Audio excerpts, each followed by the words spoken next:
Halo Christians, welcome back to ePods. An exchange part of discussion.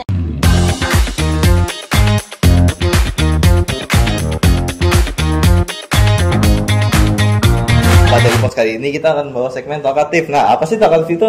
Talkatif itu ngobrol bareng si aktif. Nah, si aktif itu siapa sih ya, Dan? Yang pastinya orang hebat dan aktif dong di elektro. Gak usah lama, yuk kita undang aja. Bang Gilang. Ayo Bang Gilang. Hai, Bang Gilang. Langsung dulu aja. Langsung dulu ya, Bang. Silakan. Oke. Gimana nih Bang kabarnya nih? Alhamdulillah baik. Kan kemarin juga sempat lihat Abang juga di kampus waktu sempro juga tuh. Gimana tuh sempronya? Alhamdulillah. Alhamdulillah. Doain aja ya sampai skripsi nanti. Amin deh, Bang. Amin. Lancarin ya Bang ya. Iya. Iya.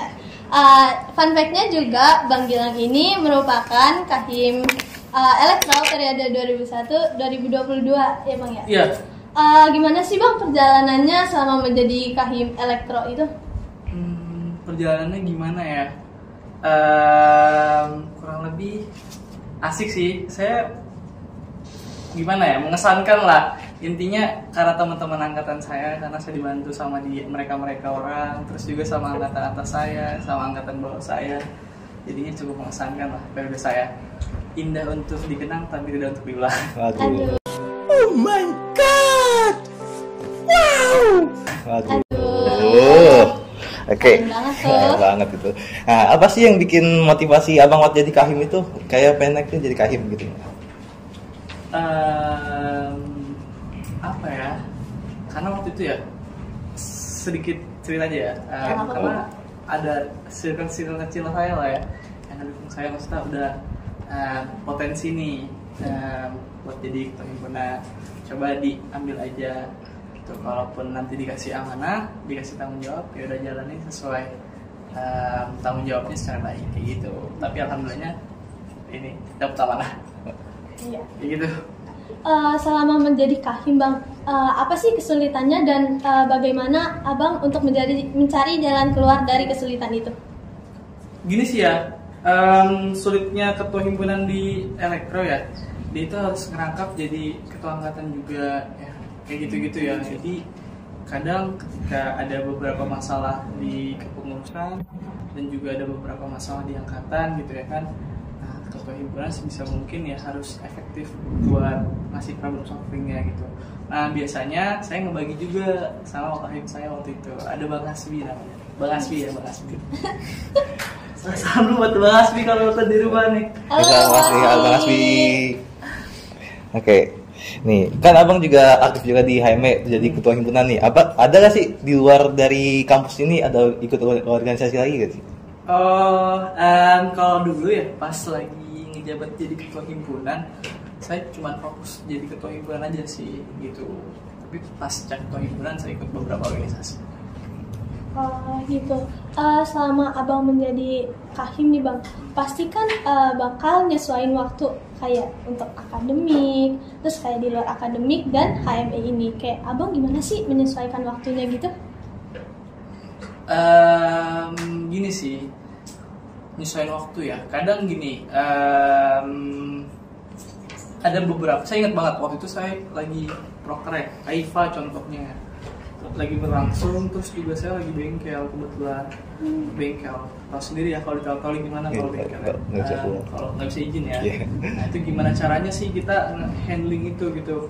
Saya mau ingetin teman-teman sekalian ya, tugas utama kalian tuh dikuliahin sama orang tua itu buat akademik ya. Jangan sampai lalai sama akademiknya karena ikut organisasi. Karena kalau saya bilang ya, kalau kita membagi jadi kebutuhan ya, kebutuhan primer ya kalian belajar gitu di kampus. Nah kebutuhan sekunder baru kalian ikut organisasi gitu. Jadi jangan sampai ketika kalian ikut organisasi kan lupain kebutuhan primer kalian. Kayak gitu sih. Nah caranya gimana? Nah itu masing-masing orang beda-beda ya menyesuaikannya. Kayak gitu sih. Ya kalau saya mainnya kalau misalnya ketika lagi benar-benar kadang ya benar-benar sama-sama terdesak nih ya kan. Nah saya bakal milih nih kayak contohnya beberapa ujian ya, kayak lagi ujian kah, kayak lagi bengkel kayak nggak bisa izin. Nah saya minta tolong dulu buat ke beberapa teman pengurusan saya buat hadir terlebih dahulu buat ngelakuin saya. Kalau nanti saya udah selesai baru saya datang. Ataupun sebaliknya kalau misalnya saya bisa hadir, ya udah saya bisa hadir langsung gitu, kayak gitu sih Pak. Oke, kalau dari himpunan, dan ya abang juga istimewa juga nih. Waktu itu abang kan keterima di Freeport nih. Perjalanan Bang Gilang untuk menjadi internship di Freeport tuh gimana sih? Gini sih, alhamdulillahnya rezeki ya. Saya juga nggak expect sih, karena saya tahu internship Freeport dari TikTok juga ya. Ada channel, lupa saya namanya siapa. Nah dia pernah internship juga di PT FI. Nah terus abis itu saya coba nyari lah caranya gimana, dan akhirnya ya caranya daftar di website PT FI dan lihat cycle-nya gitu, cycle internship di PT FI itu kapan-kapan aja dan kita kapan buat ngajuinnya, kayak gitu sih paling. Terus juga waktu itu saya juga nggak nge-apply di PT FI juga, tapi saya nge-apply di banyak tempat gitu, jadi saya buka banyak peluang gitu, jadi nggak cuma berharap di PT FI aja, kayak gitu sih paling. Yang abang laluin di internship ini tuh apa sih Bang? Kayak kesulitannya apa gitu? Kalau kesulitannya mungkin karena saya baru pertama kali ya, first time buat ngerantau ya, jadi kayak misalnya bangun harus sendiri ya kan, pokoknya semuanya harus teratur lah, itu harus perlu adaptasi gitu kan.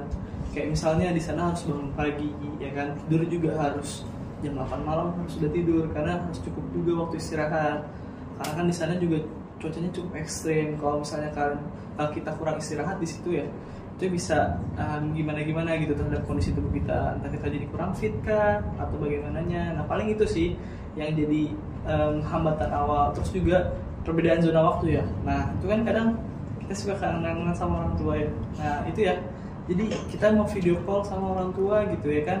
Nah kayak di sana kita pulang ya kan, pulang jam berapa sih kira-kira sampai mes gitu, tempat barat itu jam 6:30 gitu, udah selesai makan. Nah kita video call orang rumah masih pada tidur kadang-kadang kan, di bedanya 2 jam ya sama waktu Indonesia bagian barat, jadi ya gitulah. Terus kadang kalau misalnya jam 9, jam 10-an gitu kita kan video call, mereka masih sholat maghrib contoh gitu. Nah kadang kita udah istirahat, mereka baru video call karena di sini jam 9, di sana sudah jam 11 ya, jadi ya gitulah.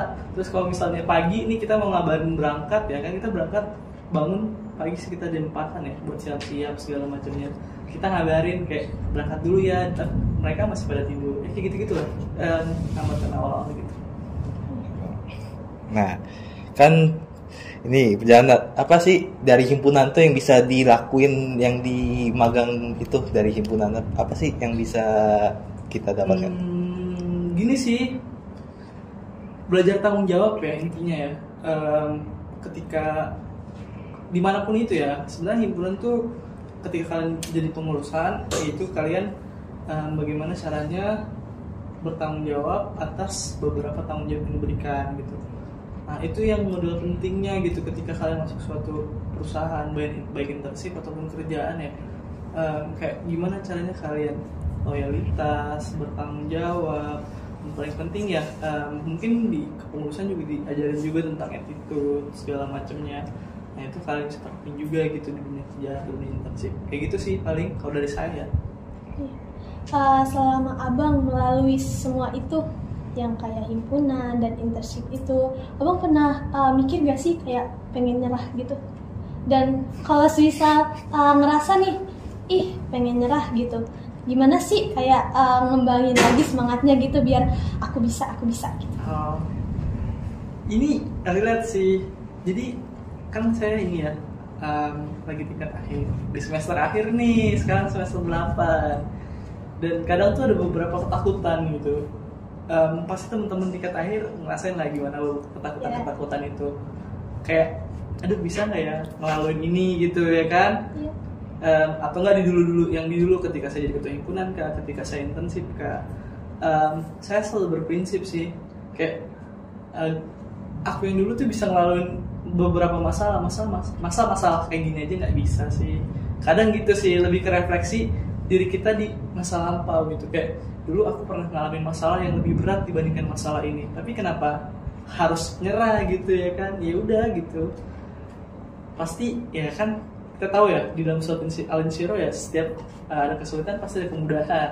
Tapi bukan serta merta masalah itu selesai gitu, masalah itu nggak ada, bakal ditimbulin masalah baru.